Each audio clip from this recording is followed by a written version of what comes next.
Hello friends, मैं आपके लिए प्रबंधन की विशेषताओं को लाई हूँ। ये भी बीएड सेकंड सेम का है, स्कूल मैनेजमेंट का टॉपिक है।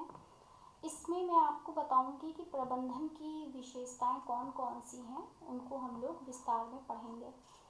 देखिए, ये जो है इसमें 9 कैरेक्टरिस्टिक्स मैंने दी हुई है मैनेजमेंट की, जिनको एक एक करके उनका नाम पढ़ेंगे इससे हम लोग बोर्ड से, और बाकी इनके बारे में विस्तार पूर्वक आप हम मुझे सुनेंगे तो आपको समझ में आएगा। जैसे सबसे पहला है, प्रबंधन एक उद्देश्यपूर्ण प्रक्रिया है। प्रबंधन एक उद्देश्यपूर्ण प्रक्रिया है। जाहिर सी बात है कि management is a purposeful process, क्योंकि जब देखो एक संगठनात्मक कोई भी प्रबंधन प्रक्रिया है, उसके द्वारा क्या होता है, संगठनात्मक उद्देश्यों को प्राप्त किया जाता है। मतलब एक ऑर्गेनाइजेशनल जो उसके पर्पस होते हैं, उनको प्राप्त करने का, उनको अचीव करने का प्रयास किया जाता है। और कोई ना कोई मूलाधार, मतलब कोई ना कोई बेस उनका एक पर्पस होता है, जिसको अचीव करने के लिए उसका मैनेजमेंट को किया जाता है। ठीक, इसमें देखो प्रत्येक संगठन के उद्देश्य अलग अलग होते हैं। जैसे, लेकिन क्या होना चाहिए कि कोई भी उद्देश्य अगर हम बनाते हैं तो वो क्या होना चाहिए, सरल एवं स्पष्ट होना चाहिए, ताकि किसी को भी समझ में आए। जैसे अब आप किसी का भी एग्जाम्पल ले सकते हैं, कोई कंपनी है, कोई दुकानदार है, तो उन सबके उद्देश्य क्या होते हैं, भिन्न भिन्न होते हैं। अब कोई कंपनी है तो उसका उद्देश्य अलग होगा। अगर उसमें कोई मतलब कोई चीज़ आप समझ लो कि प्रोडक्शन हो रहा है किसी चीज़ का, तो उनका क्या है, वो अच्छा से अच्छा प्रोडक्शन कर सकें और उनकी जो प्रोडक्शन है वो काफ़ी डिमांड बढ़ सके, उनका उद्देश्य ये होगा। और वो पूरे मार्केट में अच्छे से अपना अचीवमेंट कर पाए, उनका उद्देश्य ये होगा।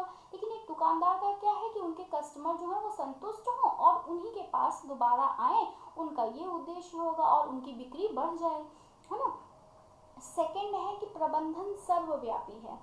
बिल्कुल है, प्रबंधन सर्वव्यापी, ओमनी प्रेजेंट कैसे है, देखो इसकी एक अवधारणा है, मतलब कॉन्सेप्ट है कि प्रबंधन एक सर्वव्यापी है। कैसे, क्योंकि यह देखो एक संस्था मात्र तक सीमित नहीं रहता है, कि किसी भी ऑर्गेनाइजेशन तक ये सीमित है। मैनेजमेंट तो कहीं पर भी किया जा सकता है, चाहे वो कंपनी है, चाहे हॉस्पिटल है, चाहे स्कूल है, चाहे वो आपका कहीं पे भी है, आप मैनेजमेंट करते ही हो। इसका देखो, इसका जो यूज़ होता है किसी भी प्रॉफिट के लिए, लॉस के लिए, या फिर आप प्रोफेशन के लिए कर सकते हो। और अगर नॉन प्रोफेशनल है, वहाँ पर भी आप मैनेजमेंट को जारी रख सकते हो, है ना। जैसे मैंने आपको बता ही दिया कि हॉस्पिटल हो गया, स्कूल हो गया, क्लब हो गया, कहीं पर भी तो देखो वहाँ पे एक छोटे छोटे समूह, ग्रुप बने होते हैं। तो वो क्या करते हैं, उन सब पूरे ग्रुप को एक साथ रखने के लिए हम लोग क्या करते हैं, मैनेजमेंट करते हैं। और ये केवल आपके इंडिया में ही नहीं, सभी कंट्रीज में ये चीज़ें लागू होती हैं, इसलिए इसको सर्वव्यापी कहा गया है, ओमनी प्रेजेंट कहा गया है। अब नेक्स्ट देखिए, थर्ड नंबर क्या बता रहा है, प्रबंधन बहुआयामी है, मल्टी डायमेंशनल है। कैसे मल्टी डायमेंशनल है, देखो यह जो प्रबंधन है तीन चीजों पर, तीन क्रियाओं पर आधारित है। कौन कौन सा, फर्स्ट देखिए है कार्य का प्रबंध, व्यक्तियों का प्रबंध और परिचालन प्रबंध।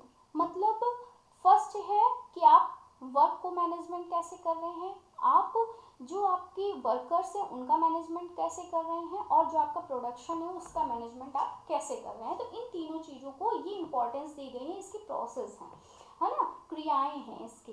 तो देखो पहला है कार्य का प्रबंधन। मतलब जब आप किसी संगठन के लक्ष्य को प्राप्त करते हैं, मतलब एम को अचीव करना चाहते हैं, तो उसके लिए क्या किया जाता है, कोई ना कोई लक्ष्य बनाया जाता है और उसी के लिए क्या किया जाता है, कार्य किया जाता है ना। जब आप किसी भी कंपनी हो गई, कोई हॉस्पिटल हो गया, कोई भी चीज़ हो गई, तो वहाँ पे क्या है, उसको खोला गया है या कंपनी को ओपन किया गया है, हॉस्पिटल ओपन किया गया, क्यों, उसका कोई ना कोई तो उद्देश्य होगा। और उस उद्देश्य, उस कार्य को पूरा करने के लिए ही क्या किया जाता है, कार्य किया जाता है ना। उन क्रियाओं को क्या करते हैं, एक लक्ष्य के समान हम लोग मतलब एक्सेप्ट करते हैं और उसी को बेस लेकर हम लोग कार्य करते हैं। व्यक्तियों का प्रबंधन, देखो व्यक्ति जो है वो मानव संसाधन को दर्शाता है, बिल्कुल मानव संसाधन है। अब ये जो है मानव संसाधन, ये सबसे ज़्यादा इम्पोर्टेंट भूमिका निभाता है मैनेजमेंट में, क्योंकि जो संगठन होते हैं, देखो इसमें संगठन में क्या है, अलग अलग उद्देश्य वाले कर्मचारी जो रहते हैं वो आपस में रहते हैं, लेकिन जो मैनेजमेंट करना होता है वो क्या होता है, अलग अलग उद्देश्य वाले लोगों को संगठन में एक साथ कार्य कराना होता है।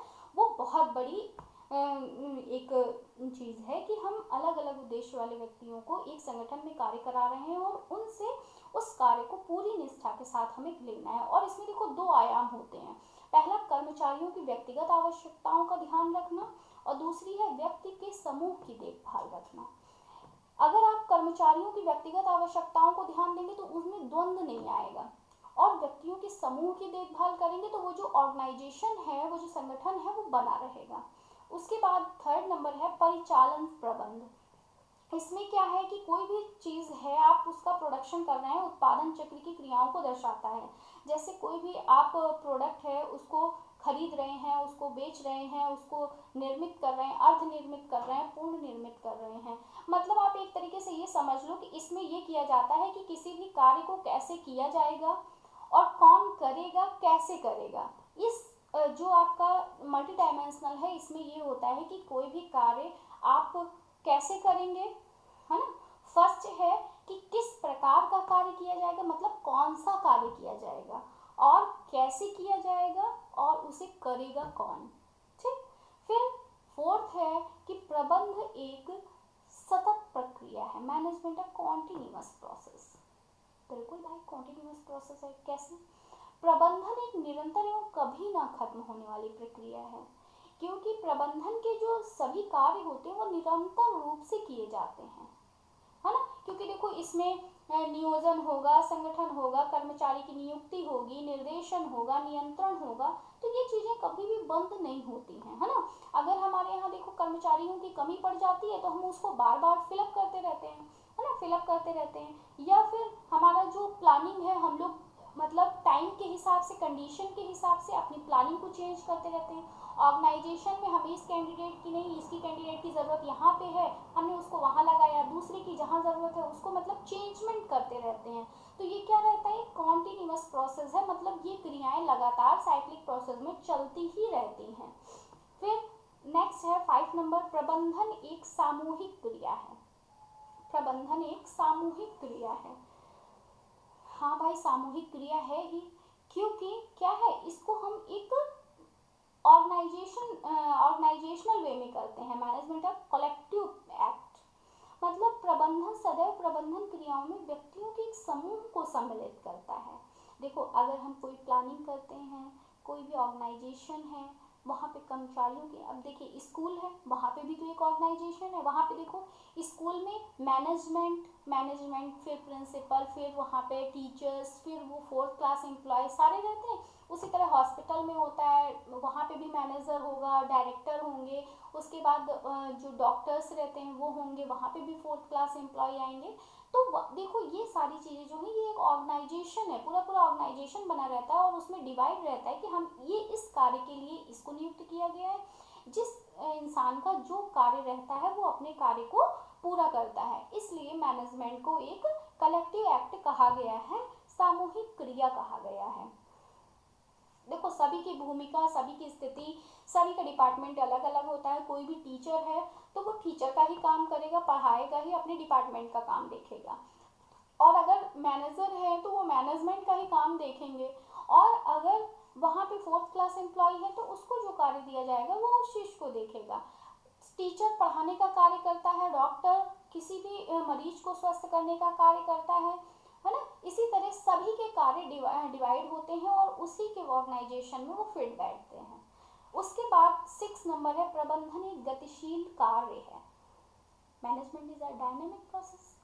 प्रबंधन एक गतिशील क्रिया है, क्योंकि देखो जो पर्यावरण के अनुसार सभी के लक्ष्य, अपने लक्ष्य होंगे, उद्देश्य होंगे, और कई क्रियाएं होंगी जो परिवर्तित होती रहती हैं।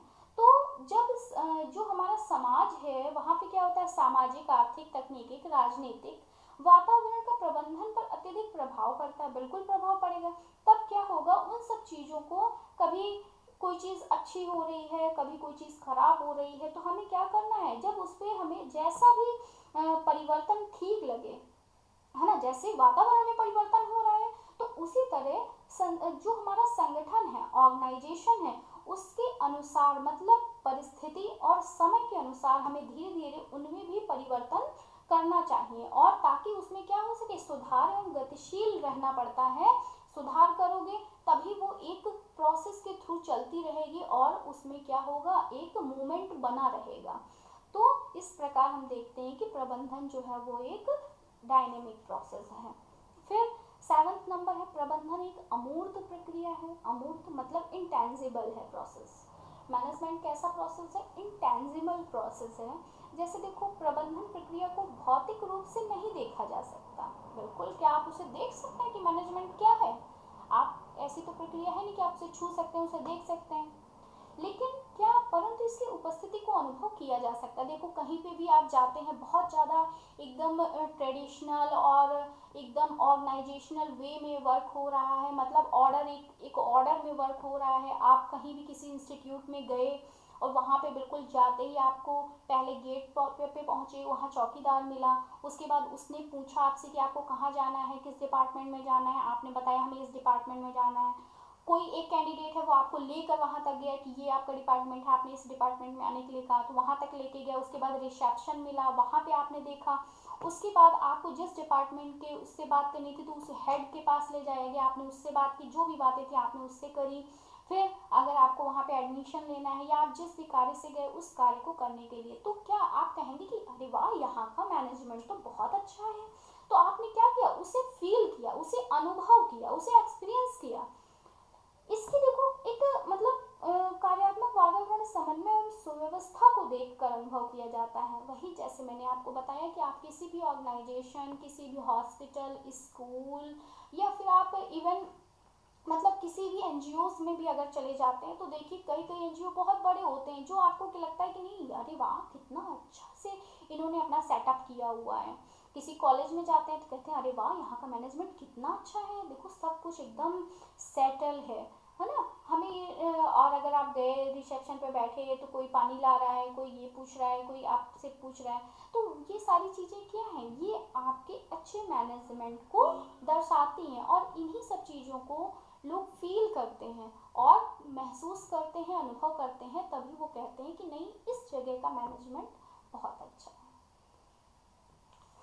और अगर ऐसा होता है तो उस चीज़ की क्या होती है, मतलब प्रसिद्धि आप कह सकते हैं कि उस चीज़ के बारे में लोग जानते हैं। आप अगर आपको अच्छा लगा तो आप कहेंगे नहीं, वहाँ ज़्यादा अच्छा था, तो आप जाएंगे उसके बारे में बताएंगे, तो उस चीज़ को आप अगर किसी प्रोडक्ट के बारे में कह रहे हैं तो उस प्रोडक्ट की बिक्री ज़्यादा होगी। अगर आप किसी स्कूल के बारे में कह रहे हैं तो वहाँ एडमिशन्स ज़्यादा होंगे। किसी ऑर्गेनाइजेशन के बारे में कह रहे हैं तो वहाँ के जो कार्य हैं उनमें प्रोफिशिएंसी बढ़ेगी, है ना। तो सारी चीज़ों का अलग अलग तरह से यूज होता है। फिर प्रबंधन 8 नंबर है, प्रबंधन एक समग्र प्रक्रिया है। समग्र प्रक्रिया इन द सेंस कि देखो, यह जो है प्रबंधन एक कार्यों की श्रृंखला है, क्योंकि नियोजन होता है, संगठन होता है, कर्मचारियों की नियुक्तिकरण है, निर्देशन है, नियंत्रण है, कई सारे कार्य हैं। इसमें देखो, कोई भी चीज़ जो है, कोई भी संगठन का कार्य बिना किसी योजना, समरूपता, निर्देशन कार्य के पूरा नहीं हो सकता है ना। कोई भी अगर ऑर्गेनाइजेशन है, कोई संगठन है, तो वहाँ पर अगर प्लानिंग नहीं होगी तो आप कोई कार्य नहीं कर पाएंगे। अगर वहाँ पे हम कोई इंस्ट्रक्शंस नहीं दे रहे हैं तब भी कोई काम नहीं हो पाएगा। स्टाफ नहीं है तो भी नहीं चल सकता। तो क्या है, ये एक मतलब श्रृंखलाबद्ध प्रक्रियाएं हैं और एक कंपोजाइट प्रोसेस है, मतलब समग्र प्रक्रिया है। जब तक इन सारे प्रोसेस से होकर एक ऑर्गेनाइजेशन नहीं गुजरता है तब तक उसका प्रबंधन कंप्लीट ही नहीं होगा, इसलिए इसको कंपोजाइट प्रोसेस कहते हैं। और लास्ट आपका 9th पॉइंट है, प्रभावशीलता एवं दक्षता में संतुलन, बैलेंसिंग इफेक्टिवनेस एंड इफिशियंसी। प्रभावशीलता से तात्पर्य देखो, समय पर अपने लक्ष्य और उद्देश्यों की प्राप्ति है ना, कि आप किसी भी चीज़ का प्रभाव पड़ रहा है, जिससे आप क्या कर रहे हैं, अपने जो लक्ष्य हैं, जिस भी लक्ष्य को आपने निर्धारित किया है, आपने जो उद्देश्य लेकर जिस लक्ष्य को निर्धारित किया था, आप उसकी प्राप्ति कर पा रहे हो। और दक्षता संसाधनों में के कम से कम उचित उपयोग को दर्शाती है ना। कम से कम मतलब संसाधनों में आपने जितने भी दक्षता संसाधन थे, आपने उनका कम से कम उचित उपयोग किया है। और क्या हुआ, प्रबंधन के माध्यम से सदा इन दोनों में संतुलन करने का प्रयास करते हैं। बिल्कुल, अब देखिए, अगर इफिशियंसी, इफेक्टिवनेस आएगी, इफिशियंसी बढ़ेगी, है ना। तो क्या है, इन दोनों में हमें बैलेंस करके चलना होता है और कार्य को सफलतापूर्वक, अगर इन दोनों में क्या है, बैलेंसिंग है, संतुलन है, तो जो भी कार्य आप ऑर्गेनाइजेशन में कर रहे हैं उसमें क्या मिलेगी, आपको सफलता मिलेगी और उसको आप सक्सेसफुली तौर पर पूरा कर पाएंगे। देखो केवल यही दोनों चीजें क्या होती हैं, संगठन के लिए पर्याप्त नहीं होती हैं, है ना। संतुलन होना अत्यंत आवश्यक है, लेकिन किसी भी संगठन के उचित प्रबंधन में इन सभी जितनी भी आवश्यकताएं, विशेषताएं मैंने आपको बताई हैं। प्रबंधन एक उद्देश्यपूर्ण प्रक्रिया है, सर्वव्यापी है, बहुआयामी है ना, सतत प्रक्रिया है, सामूहिक क्रिया है, गतिशील है, अमूर्त प्रक्रिया है, समग्र प्रक्रिया है और प्रभावशीलता दक्षता। इन सब को एक कंप्लीट वे में जब आप धारण करेंगे तभी इसकी पूरी विशेषताएं आप समझ पाएंगे। ठीक है, अगर आपको ये चीज़ें समझ में आई हो तो आप लाइक, शेयर, सब्सक्राइब, कमेंट करें। जो भी चीज़ें नहीं समझ में आई हैं आप इसमें बीएड के जितने भी सब्जेक्ट हैं, जितने भी सेमेस्टर हैं, उन सब का फुल कोर्स आपको मैं दूंगी। आप बिल्कुल इसको सब्सक्राइब कर सकते हैं, शेयर कर सकते हैं, है ना। ठीक है, थैंक यू।